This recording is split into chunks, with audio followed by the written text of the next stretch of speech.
Buen día, queridos estudiantes. A continuación les presento la lección número 6 correspondiente al control de calidad, enfermedades transmitidas por alimentos y la Ley 9 de 1979. Bien, en primera instancia pues vamos a abordar lo que es el control de la calidad de los alimentos. Me dice que la calidad es la medida en que los niveles del conjunto de características que ofrece un producto o servicio satisfacen las necesidades expresadas de los consumidores. Por otra parte, también me define qué es el conjunto de atributos que hacen referencia de una parte a la presentación, composición y pureza, tratamiento tecnológico y conservación que hacen del alimento algo más o menos apetecible al consumidor y por otra parte al aspecto sanitario y valor nutritivo del alimento. Entonces, realmente este control de calidad se debe hacer siempre pues al alimento en cuestión de manejo, en transporte y ya en disposición o distribución, pues cuando nosotros los consumidores los consumimos y pues la idea de estos es que cumplan con toda la normatividad que aplica en el marco de la Ley 9 de 1979. Bueno, tenemos este pequeño esquema, entonces obviamente siempre se va a necesitar de materia prima para obtener ese producto. Entonces acá me dice que el diseño del producto y del proceso trae ese proceso de producción, que el proceso de producción es cuando transformamos la materia prima para obtener el producto. Y ya el producto pues obviamente es despachado y pues suministrado al consumidor. Y la calidad de los alimentos me dice que es una calidad sensorial, organoléptica, nutritiva, sanitaria, tecnológica y económica.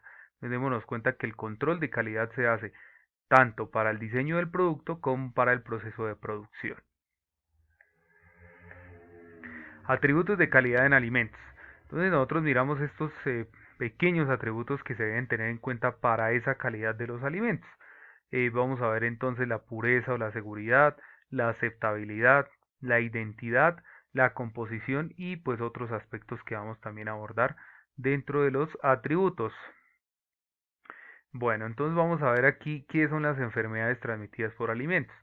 Entonces me definen que las enfermedades transmitidas por alimentos, o más conocidos como las ETAs, se definen como el síndrome originado por la ingestión de alimentos y o agua que contengan agentes etiológicos en cantidades suficientes que afecten la salud del consumidor a nivel individual o colectivo.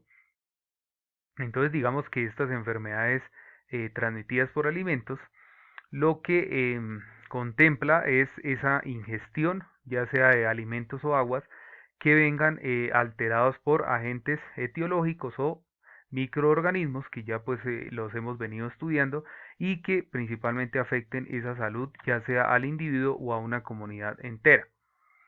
También me dice que por otra parte las enfermedades relacionadas con el consumo de agua son aquellas producidas por el agua contaminada con desechos humanos, animales o químicos. Se consideran enfermedades transmitidas por el agua, el cólera, la fiebre tifoidea, la disentería, la poliomielitis, la meningenitis y la hepatitis A y E.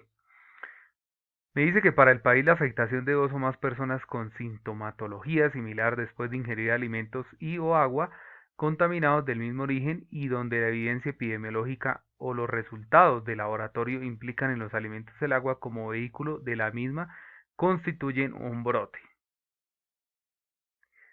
Tipos de enfermedades transmitidas por alimentos. Entonces, vean estos dos tipos, la infección, obviamente pues es una enfermedad que resulta a través de la ingestión de alimentos conteniendo microorganismos patógenos vivos. Y la intoxicación ya se da o es causada por alimentos cuando ocurren, cuando se producen las toxinas por bacterias o mohos que están presentes en el alimento ingerido o elementos químicos que afecten obviamente la salud en las cantidades considerables. Factores para que se produzca una ETA. Entonces tenemos los siguientes.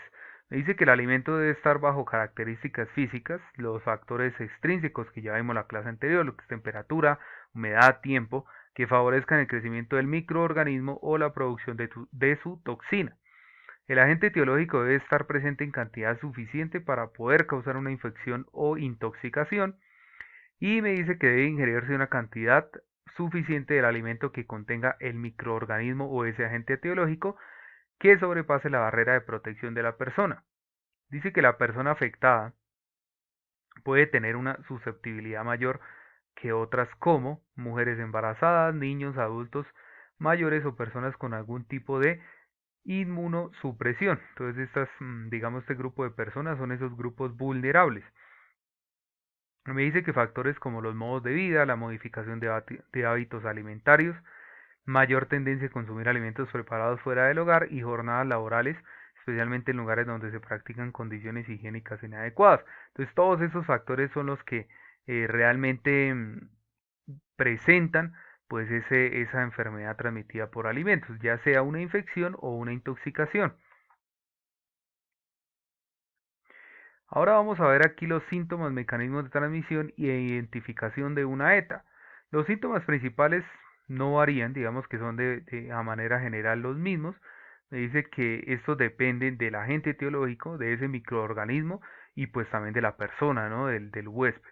La manifestación clínica más común de una enfermedad transmitida por alimento consiste en la aparición de síntomas gastrointestinales como náuseas, vómitos, calambres estomacales y diarrea, pero estas enfermedades también pueden dar lugar a síntomas neurológicos, ginecológicos, inmunológicos y de otro tipo.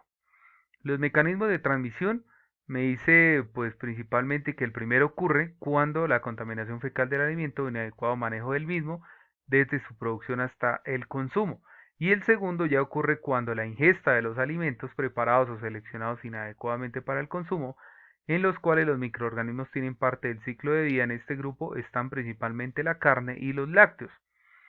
Y la identificación de un brote me dice que se deberá de estar alerta cuando dos o más personas presentan esa sintomatología similar, después de ingerir alimentos o agua contaminados del mismo origen y donde la evidencia epidemiológica o los resultados de laboratorio implican alimentos como vehículo de la misma. Usualmente se presenta en familias, en establecimientos de preparación y consumo de alimentos, en instituciones educativas y centros que agrupen población, como las cárceles, los centros para adulto mayor, entre otros.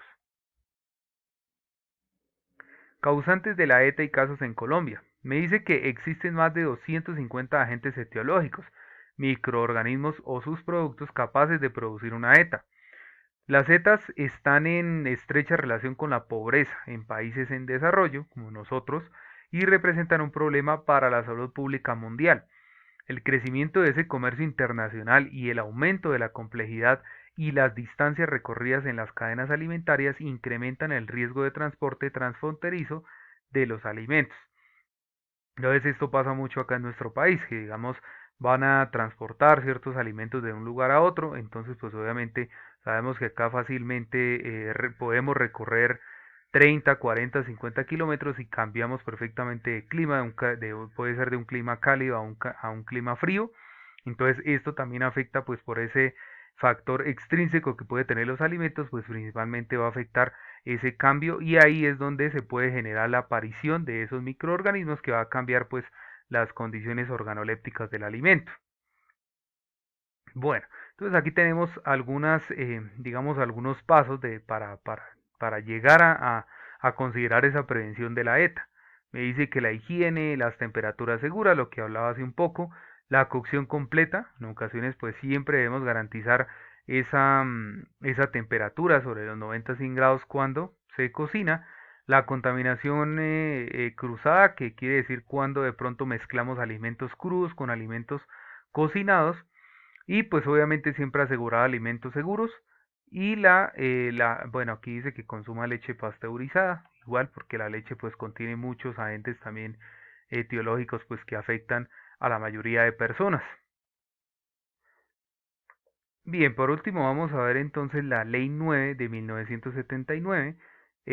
Pues esta ley es la que establece el Código Sanitario, ¿m?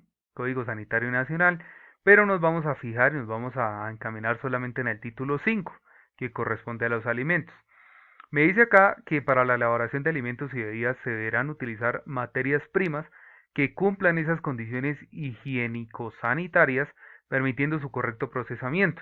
Las materias primas cumplirán con lo estipulado en la presente ley, su reglamentación y demás normas vigentes.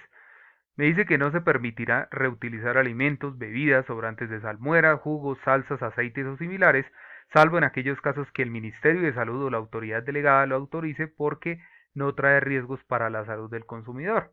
Entonces acá vamos a ver pues algunos artículos, digamos, relacionados con el tema de alimentos, el transporte, el almacenamiento, la distribución y lo más importante pues obviamente la preparación, ¿no? La transformación de esa materia prima que nos conlleva a tener todos los alimentos que consumimos a diario.